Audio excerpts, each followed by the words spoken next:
Chapitre 35. Moïse convoqua toute l'assemblée des enfants d'Israël et leur dit : Voici les choses que l'Éternel a commandé de faire. On travaillera pendant 6 jours, mais le 7e jour sera pour vous une chose sainte, le sabbat du repos consacré à l'Éternel. Quiconque travaillera en ce jour-là sera puni de mort. Vous n'allumerez point de feu dans aucune de vos demeures le jour du sabbat. Et Moïse parla à toute l'assemblée des enfants d'Israël et leur dit : Voici ce que l'Éternel a commandé en ces termes. Prenez de chez vous une offrande pour l'Éternel. Tout homme dont le cœur est bien disposé apportera l'offrande de l'Éternel, de l'or, de l'argent et de l'airain, de la pourpre, de l'écarlate, du cramoisi, du fin lin, du poil de chèvre, des peaux de bélier teintes en rouge et des peaux de couleur d'hyacinthe, du bois de sittim, de l'huile pour le luminaire, des aromates pour l'huile de l'onction et pour le parfum aromatique, des pierres d'onyx et des pierres d'enchâssure pour l'éphod et pour le pectoral. Et tous les hommes intelligents parmi vous viendront et feront tout ce que l'Éternel a commandé. La demeure, son tabernacle et sa couverture, ses crochets, ses planches, ses traverses, ses colonnes et ses soubassements. L'arche et ses barres, le propitiatoire et le voile pour couvrir le lieu très saint. La table et ses barres et tous ses ustensiles et le pain de proposition. Le chandelier du luminaire, ses ustensiles, ses lampes et l'huile du luminaire. L'autel du parfum et ses barres, l'huile de l'onction, le parfum d'aromate et la tapisserie de l'entrée pour l'entrée de la demeure. L'autel de l'Holocauste et sa grille d'airain, ses barres et tous ses ustensiles, la cuve et sa base.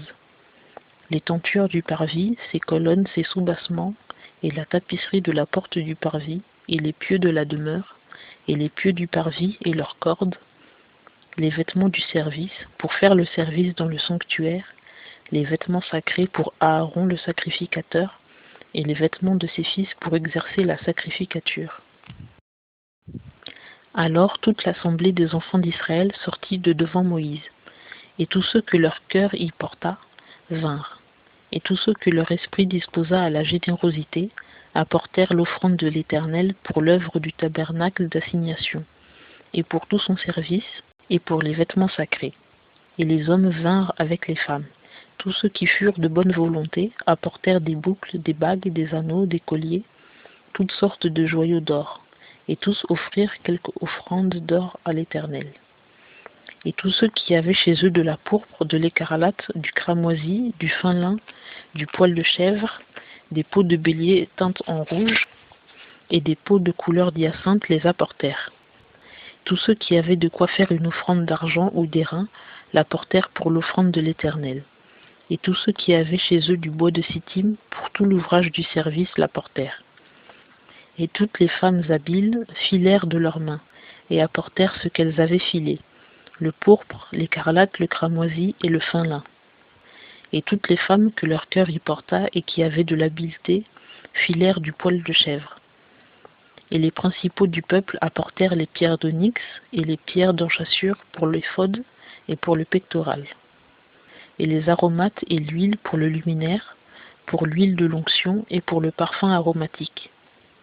Tous les enfants d'Israël, hommes et femmes que leur cœur disposa, à contribuer à tout l'ouvrage que l'Éternel avait commandé par l'organe de Moïse, apportèrent à l'Éternel des présents volontaires. Et Moïse dit aux enfants d'Israël : Voyez, l'Éternel a appelé par son nom Betsaléel, fils d'Uri, fils de Hur de la tribu de Juda, et il l'a rempli de l'Esprit de Dieu, d'intelligence, d'industrie et de science, pour toutes sortes d'ouvrages, et pour faire des inventions, pour travailler l'or, l'argent et l'airain, pour tailler et enchâsser des pierreries, et pour tailler le bois et exécuter toutes sortes d'ouvrages d'art. Il lui a aussi donné le talent d'enseigner, à lui et à Oholiab, fils d'Aïsamag de la tribu de Dan. Il les a remplis d'intelligence pour faire toutes sortes de travail d'ouvriers, de brodeurs et de tisseurs en couleurs variées, en pourpre, en écarlate, en cramoisi et en fin lin, et de tisserands. Ils font toutes sortes d'ouvrages et sont habiles en invention.